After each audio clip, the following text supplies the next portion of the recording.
Vamos lá, olá galera do Periscope, tudo bem? Hoje, sexta-feira, final da semana, eu quero dar a dica que está faltando a respeito do artigo 30 do Código Penal. Hoje vai ser uma dica interessante, porque vai envolver alguns questionamentos que vocês estão fazendo aqui no Periscope. Como vocês já sabem, no final da gravação eu leio todas as mensagens e eu pude perceber que em vários vídeos vocês estão sempre perguntando a mesma coisa. Vamos ver se hoje eu consigo esclarecer essa dúvida. O artigo 30 do Código Penal é um artigo muito simples. Ele diz o quê? Que não se comunicam as circunstâncias, condições de caráter pessoal, salvo quando elementares do crime. Então vejam, em apertada síntese, eu devo compreender esse artigo 30 da seguinte maneira: circunstâncias objetivas, isto é, que dizem respeito ao meio, modo de execução, por exemplo, se comunicam desde que ingressem na esfera de conhecimento do coautor ou partícipe. Já as circunstâncias subjetivas ligadas ao estado anímico do agente, ligadas ao motivo do crime, não se comunicam ao coautores e partícipes. Do mesmo modo, as condições de caráter pessoal. As elementares, no entanto, e as elementares interferem no tipo penal, estas se comunicam, sejam objetivas, sejam subjetivas, desde que, repito, ingresse na esfera de conhecimento do coautor ou do partícipe, para evitar responsabilidade penal objetiva. Agora preste atenção no exemplo. Olha o exemplo. Vamos imaginar o seguinte: fulano é jurado. Preste atenção no exemplo. Fulano é jurado.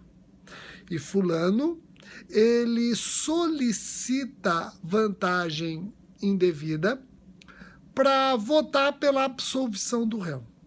Agora, ele solicita essa vantagem indevida por intermédio de Beltrano. Beltrano, eu sou jurado, você peça para Cicrano tanto, se ele me der tanto, eu vou absolver o réu. Entenderam? Então, fulano jurado, por intermédio de Beltrano, solicita de Cicrano vantagem devida para absolvê-lo. Eu não tenho dúvidas de que fulano jurado, funcionário público para fins penais, praticou o crime de corrupção passiva. E Beltrano, que serviu como intermediário entre o jurado e a terceira pessoa, responde pelo quê? Vejam, a condição de funcionário público é uma elementar subjetiva que é comunicável. Se Beltrano tinha ciência de que fulano era jurado, essa elementar subjetiva comunica-se a Beltrano. Então, Beltrano também responde por corrupção passiva. Preste atenção agora. Preste atenção. Então, vejam. Fulano jurado solicita a vantagem, corrupção passiva. Mas ele solicitou a vantagem por intermédio de Beltrano. Beltrano sabia que ele era jurado, então Beltrano também responde por corrupção passiva. A condição de funcionário público de fulano comunica-se ao Beltrano. É uma elementar subjetiva comunicável. Ele sabia que fulano era jurado. Compreendeu isso? Agora olha só. Eu, Rogério, promotor de justiça, denuncio os dois. Fulano, jurado, e Beltrano, que concorreu com ele, por corrupção passiva. Aí vem Beltrano e diz o seguinte: ô Rogério, promotor, por que você me denunciou por corrupção passiva? Falei, eu te denunciei por corrupção passiva porque você concorreu para um crime de corrupção passiva praticado por fulano, jurado, funcionário público. Aí ele diz, mas espera um pouquinho, Rogério, eu não sabia que jurado era funcionário público para fins penais. Eu, Beltrano, não sabia que jurado era funcionário público para fins penais. E agora?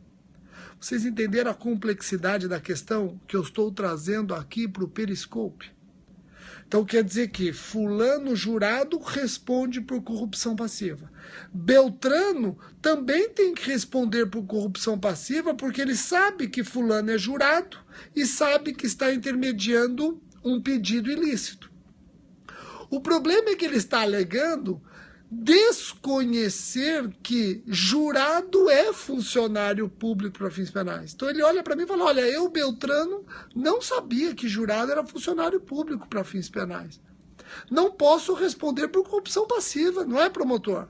O que eu respondo para ele? Ele, ao alegar desconhecer que jurado é funcionário público para fins penais, está alegando erro de tipo ou erro de proibição? Beltrano, intermediário, alegando desconhecer que fulano é funcionário público para fins penais, ignorando que jurado é funcionário público para fins penais, está alegando erro de tipo ou erro de proibição? Vejam, ele não pode alegar erro de tipo. Por quê? No erro de tipo, a gente não sabe o que faz. E Beltrano sabe exatamente o que faz, ou pelo menos sabia exatamente o que estava fazendo. Ele sabia que estava intermediando um pedido de um jurado para absolver o réu. Então ele não tem como alegar erro de tipo, ele sabia o que estava fazendo.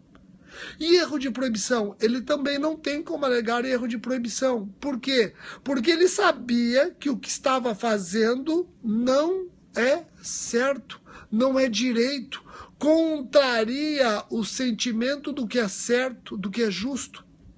Se Beltrano sabia o que estava fazendo e sabia que seu comportamento contrariava o direito, ele não pode alegar nem erro de tipo, nem erro de proibição. Então ele está alegando qual erro, Rogério? Chamado erro de subsunção. É uma interpretação equivocada de um instituto jurídico. O erro de subsunção, ele pode, no máximo, acarretar uma atenuante de pena para Beltrano. Beltrano vai responder por corrupção passiva? Sim, mas com uma atenuante de pena por desconhecer, eventualmente, a lei. Compreendeu isso? Esse exemplo, erro de subsunção, ele tem caído em concurso. E concurso tem cobrado erro de subsunção, por exemplo, naqueles casos em que o agente desconhece os chamados documentos públicos por equiparação. Você sabia que cheque, por exemplo, de uma instituição privada é documento público por equiparação?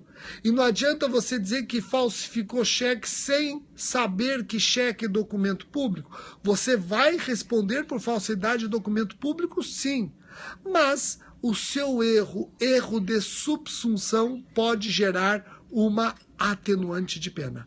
Compreenderam? Então hoje eu dei a dica a respeito do artigo 30 do Código Penal, montei um probleminha para vocês em que fulano, jurado, funcionário público para fins penais, solicita vantagem indevida de alguém por interposta pessoa, essa interposta